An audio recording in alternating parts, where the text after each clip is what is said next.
At the beginning of 2009, we were really pleased to find out that my wife Michelle was pregnant with our first child, and that meant I had to seriously think about wrestling and whether or not I would continue wrestling for the first time, because when you have a baby, obviously there's even bigger time constraints, and the problem with having a wrestling lifestyle is that you're on the road a lot, you're travelling, you're wrestling in different towns, and it's not really a good family life.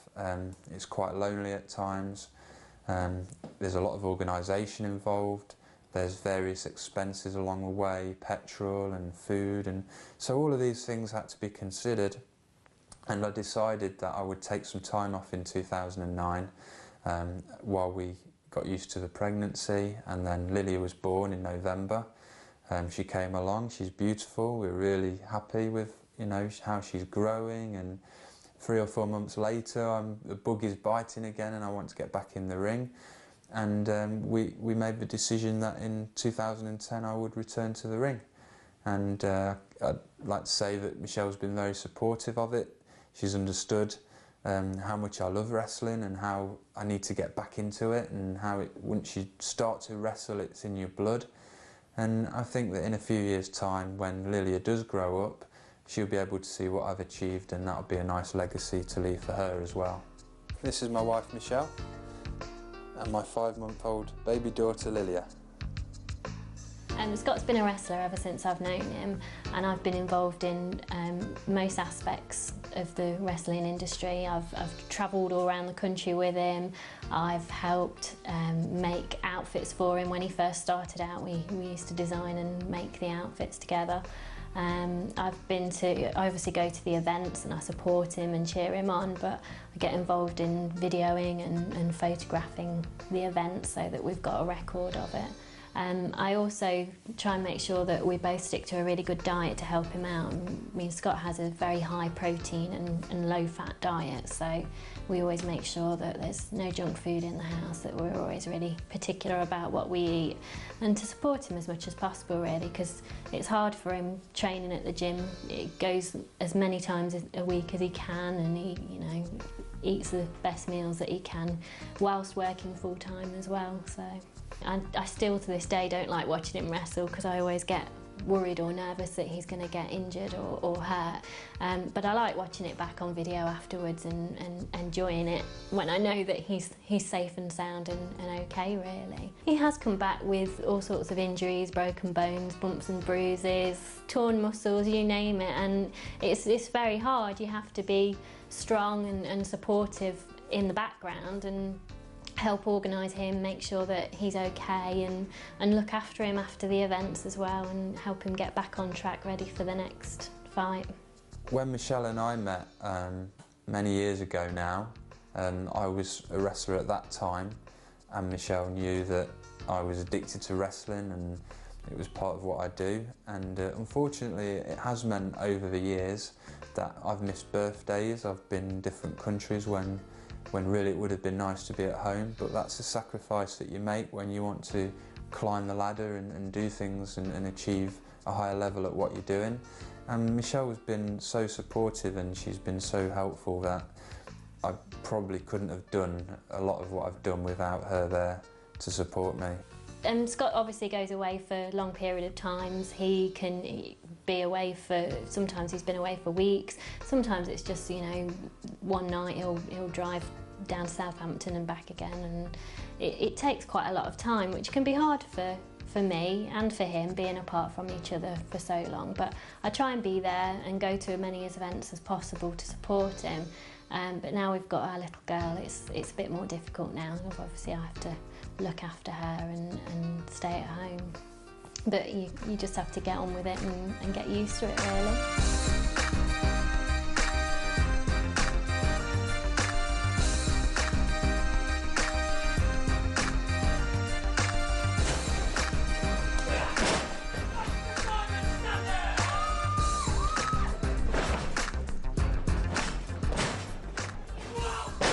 I would say that I try to emulate people like Bret Hart, but I also try and do certain things that he didn't do, like jump off the top rope and put a few more high-flying moves in there. My style is that as I've got bigger, I try and be more power-based, but I also try and surprise people with some quick moves.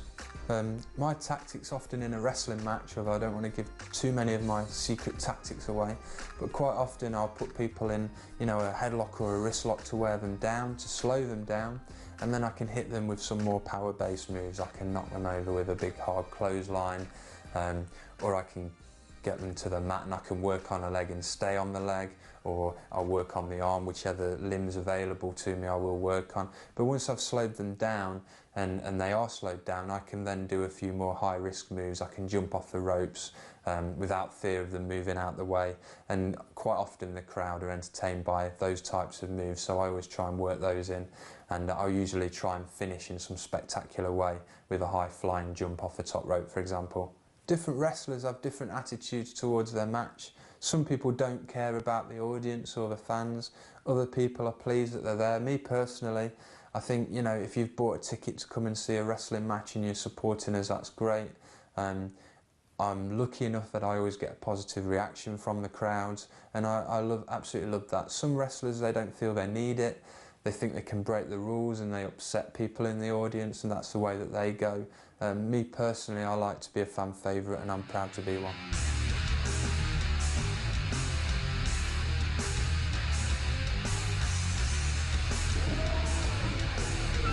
We're looking forward to Scott Future coming out and kicking tonight. He's a hardcore wrestler with a hardcore fan base. Come on, everyone! Scott Future, come on! Yeah, baby! Scott Future, it's your debut match here in BHW tonight. Have you got any thoughts? Yeah, I'm excited. I'm wrestling a guy who I helped train a few years ago. He's coming back. He's established himself. He's been winning matches all around the country, so for me to have to wrestle him means that I've got to prove myself as his former teacher, but I'm sure I can do it. As you mentioned, you are SC Supreme's former teacher. Have you got any comments about SC Supreme tonight? Yeah, he's a big, tough, rugged guy. I've been watching him recently. He's been having matches. He's been overpowering his opponents. He hits very hard. He's a very good technical wrestler. He's not particularly popular with the fans, but I'm intending to out-wrestle him tonight, and I'm pretty sure that I'll have his number by the time that the match is over with. Finally, have you got any secret moves or secret manoeuvres you're going to be using against him tonight? Yeah, I've been working on a few different moves tonight. Hopefully there will be surprise moves, so I'm not going to talk about it too much. I'm a powerful wrestler too, so I'm pretty sure that I can outmatch him for power, and I know that I can definitely outmatch him for speed. Introducing first, SC Supreme.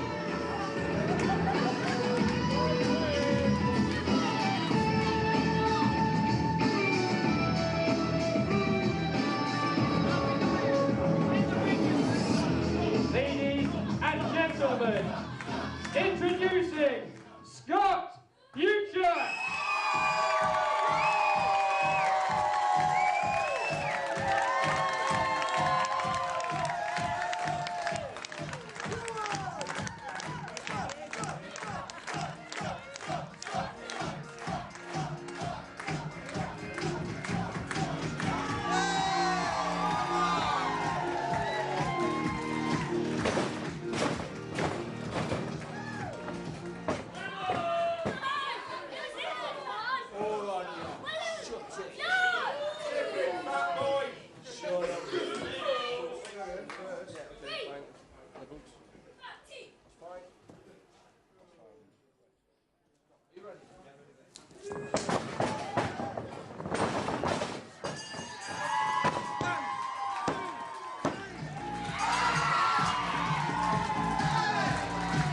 The time of the ball